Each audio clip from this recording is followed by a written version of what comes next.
नमस्ते, सदावत सले मातृभूमि, जय हिंद। दोस्तों, दुश्मनों से घिरा हुआ इजराइल अपने आप को अपडेट करता रहता है डिफेंस के क्षेत्र में और लगातार कई नए हथियारों पर भी वो काम कर रहा है। और एक ऐसी ही महत्वपूर्ण उपलब्धि के साथ इजराइल ने ऑटोमेटिक राइफल का निर्माण किया है जो खुद ही अपने शिकार को कर सकती है और ये गेम चेंजर हो सकता है। और ये भारत के लिए भी इसलिए भी इम्पोर्टेंट है क्योंकि भारत के इजराइल के साथ जो डिफेंस संबंध है वो काफ़ी अच्छे हैं। और डिफेंस रिलेशनशिप की अगर बात करें तो हम लोग कई सारे डिफेंस इक्विपमेंट्स को साथ में मिलकर बना रहे हैं और इजराइल की एल्बिट सिस्टम भारत के DRDO और HAL के साथ भी काम कर रही है। पहले जान लेते हैं कि इजराइल ने आखिर क्या चीज का निर्माण कर लिया है।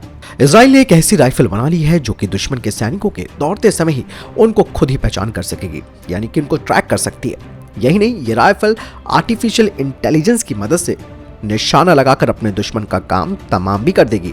और इसी तरह से इजराइल ने असॉल्ट राइफल को डिजिटली नेटवर्क लड़ाकू मशीन में बदल दिया है। डिफेंस एक्सपर्ट्स कहते हैं कि आने वाले समय में राइफल्स जंग का नक्शा बदल सकती है। इजराइल की डिफेंस कंपनी एल्बिट ने आर्टिफिशियल इंटेलिजेंस से चलने वाली इस असॉल्ट राइफल को बनाया है।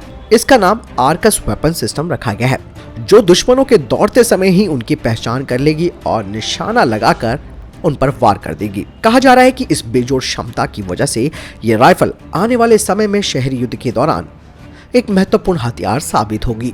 ये सिस्टम अपनी खींची गई तस्वीर को देखने की अनुमति देता है, हथियार की स्थिति और उसकी गोलियों के बारे में लाइव अपडेट देता रहता है।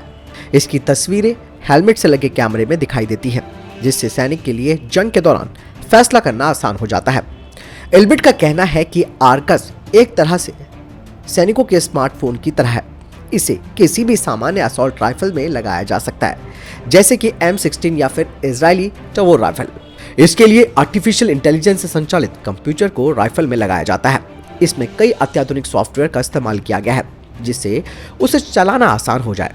साथ ही ये राइफल अपने दुश्मनों और दोस्तों की भी पहचान कर सकती है। इस सिस्टम में लगा कैमरा दिन और रात में काम कर सकता है और यहाँ तक कि सुरंग के अंदर भी कैमरा आसानी से काम कर सकता है। इसके कैमरे के लेंस को बदला भी जा सकता है, यानी कि वो इंटरचेंजेबल भी है, ताकि किसी बिल्डिंग के कोने में भी इसे ऑपरेट किया जा सके। इससे सैनिकों को गोलियों की चपेट में आए बिना दुश्मन का काम तमाम करना आसान हो जाएगा। यह हथियार सिस्टम वाईफाई से भी लैस हो सकता है और युद्ध के क्षेत्र में सभी तस्वीरों को अपनी सेनाओं तक भेज सकता है। यह सिस्टम किसी दुश्मन के शरीर के हिस्से को भी पहचान सकता है जो उसके सामने कुछ समय के लिए आते हैं। यह हथियार और गोलियों से बचाता है और इसी वजह से दुनिया के कई देशों ने इस हथियार में अपना इंटरेस्ट यानी कि रुचि भी दिखा दी है। इस पूरे सिस्टम का वजन 150 ग्राम है, जिससे कि इसे उठाना भी सैनिकों के लिए आसान हो जाएगा और इसे निकालना भी बहुत आसान है।